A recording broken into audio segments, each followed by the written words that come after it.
All right, joining us now with reaction to all of today's major stories, former attorney for President Trump, John Dowd, is with us. John, good to see you. Thank you for being with us.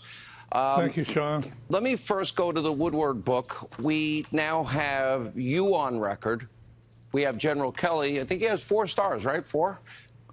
Yes. General Mattis is 4 stars? Yes. Pretty impressive. It's very impressive. All coming out. In the case of you, what you said is you want to be clear. What is written in this book about the so-called reenactment or a mock interview with the special counsel's office, you never referred to the president as a liar, did not say that he was likely to end up in an orange jumpsuit, that it was an honor and a distinct privilege to serve President Trump. What does that mean to you if something that you say is totally fabricated is in that book?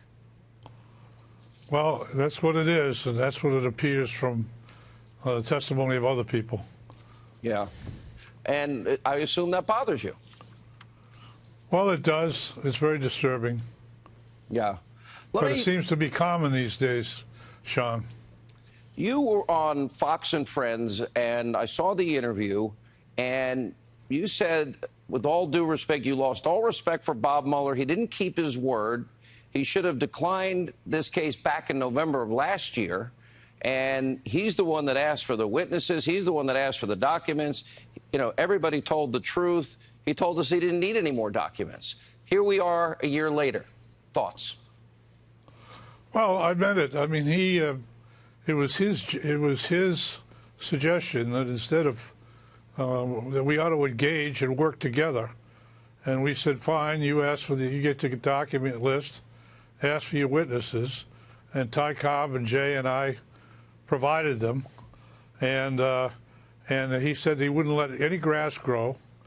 In every meeting and communication we had, we stressed how important it was and how his inquiry was a great burden on the president and interfered with the president's ability to lead this country, particularly in foreign affairs. And he said he took that very seriously.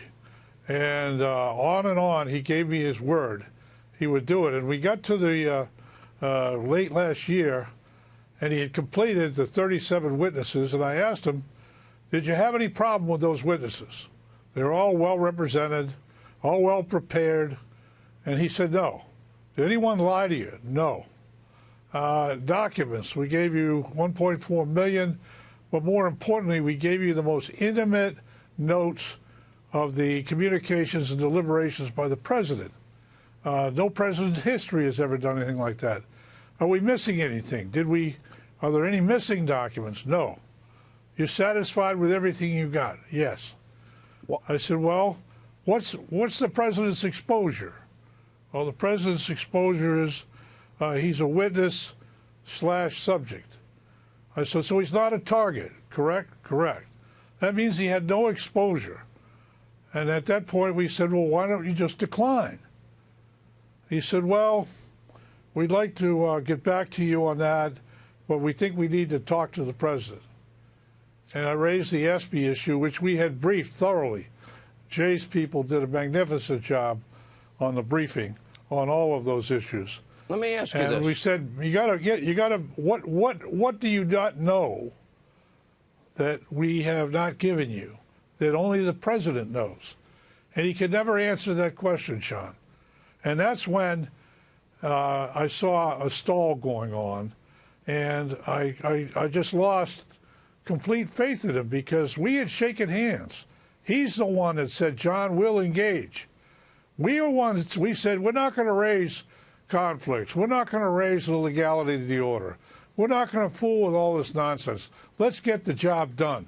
This president wants the job done. And by the way, the president gets the credit. He's the one that said, give it to him. Well, John, let me ask you this. You gave 1.4 million documents. Don McGahn, the White House counsel, I was shocked to hear he gave 30 hours of testimony here. You said he made these promises, but in retrospect, looking at the people that Mueller hired, all these Democratic Clinton-Obama donors, Jeannie Ray, who represented the Clinton Foundation, Andrew Weissman, who has an atrocious track record, do you now regret believing him? I regret relying on him because he didn't keep his word. And I believed he would keep his word. But more importantly, the way we did it completely protected the president. We've not waived executive privilege. We've not had 4 years of litigation. We've not had motions to quash grand jury subpoenas. We've not had anybody go in the grand jury, Sean. Yeah. There is no case there. And that's what Bob Mueller ought to face up and do. Yeah. So, yeah, it's a very sad thing to see. And then you see the other cases. I mean, you see the Flynn case and the other case, and it's more of this sorry, abusive practice in the prosecutive ranks. Wow. Powerful commentary. Don Dowd, thank you for being with us. We appreciate it.